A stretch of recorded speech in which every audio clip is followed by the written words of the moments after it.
So today I'm going to show you the process of painting one of my hangry trees in watercolor.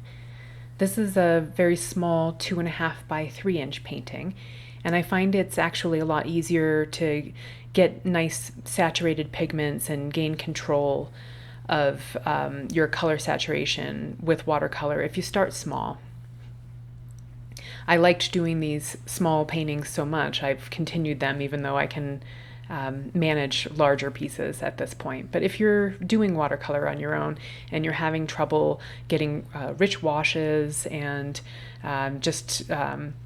finding your way with the watercolor, I advise trying out something smaller.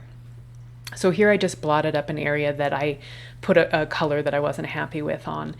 And people say that watercolor is so unforgiving, but I find that as long as you keep a paper towel handy, if you find that you've made a mistake, you can quickly blot it, and it won't remove every bit of color from the paper, but it really gives you almost a do-over in that case. It's also possible to correct an area if it really needs done, if it's gotten too dark, or if you made a mark that you didn't want to.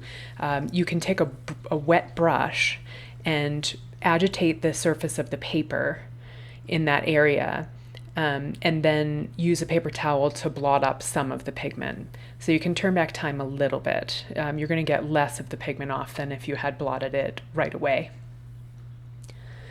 So here I'm drawing the eyes on with a fine dagger brush onto a background that's quite dry.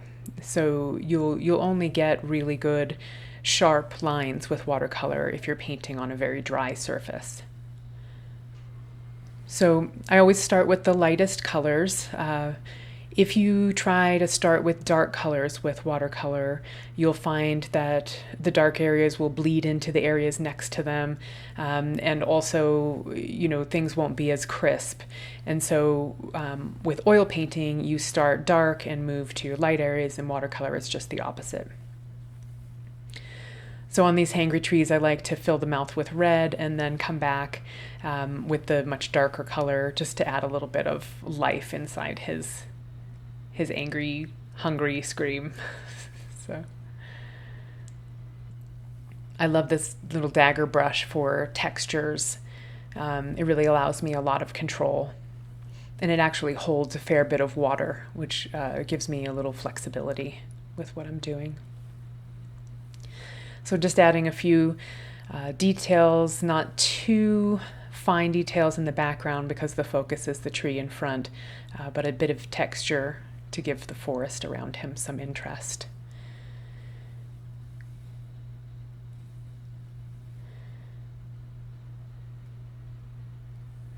And I do like adding some little flecks around with these guys. It kind of gives the idea of motion, like as he rages, little bits of bark might be flying off the surface of him. So thanks for watching me paint the hangry tree for you today. See you next time.